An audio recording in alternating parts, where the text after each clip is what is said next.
તહેવારો આવી રહ્યા છે અને તહેવારો ટાણી જ ખાંડના ભાવમાં ભડકો થયો છે। 3 મહિનામાં ખાંડના ભાવમાં 40% વધારો થયો। છૂટક ખાંડનો ભાવ 60 રૂપિયાને પાર પહોંચી ગયો છે। ગોળના ભાવમાં પણ 25% સુધીનો ઉછાળો આવ્યો છે। આગામી સમયમાં ખાંડના ભાવ 70 રૂપિયા થવાની દહેશત છે। 9 વર્ષ બાદ 25 લાખ ટન ખાંડ આયાતની તૈયારી। ત્યારે દેશમાં ખાંડનું ઉત્પાદન ઘટતા સરકારે મોટો નિર્ણય લીધો। ખાંડનો સ્ટોક ઘટતા ભાવમાં થયો છે વધારો। ત્યારે ઇથેનોલમાં જથ્થો ડાયવર્ટ થતા સ્ટોક ઘટ્યો છે। શેરડી અને શીરાનો મોટો હિસ્સો ઇથેનોલમાં વપરાય છે। 2026 અને 27માં ખાંડની નિકાસ શૂન્ય થવાની શક્યતા છે। સમગ્ર ભારતમાં ખાંડના ભાવ રેકોર્ડ સ્તરે પહોંચશે।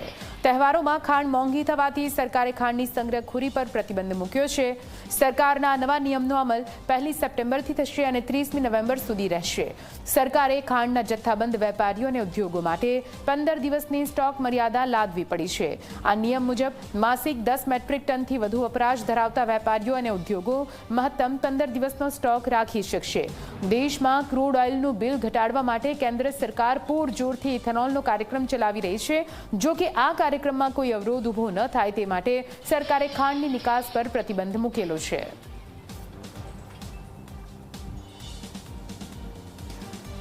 અને હવે આ ખાંડ કેમ મોંઘી થઈ છે તે આપને સમજાવવાનો પ્રયત્ન કરીએ। ઇથેનોલમાં જથ્થો ડાયવર્ટ થતા સ્ટોક ઘટ્યો છે।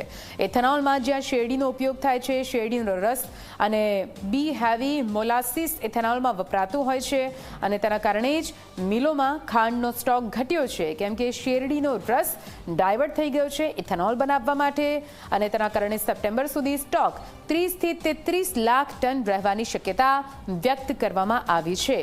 તહેવારોને ટાણે ખાંડની માંગમાં વધારો થયો છે।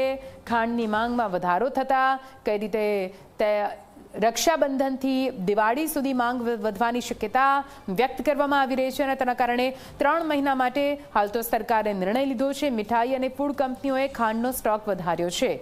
સંગ્રહખોરી ન કરવા માટે હાલ તો આદેશ કરી દેવામાં આવ્યા છે। સ્ટોક ઘટતા અને માંગ વધતા ખાંડના ભાવમાં ઉછાળો આવ્યો છે।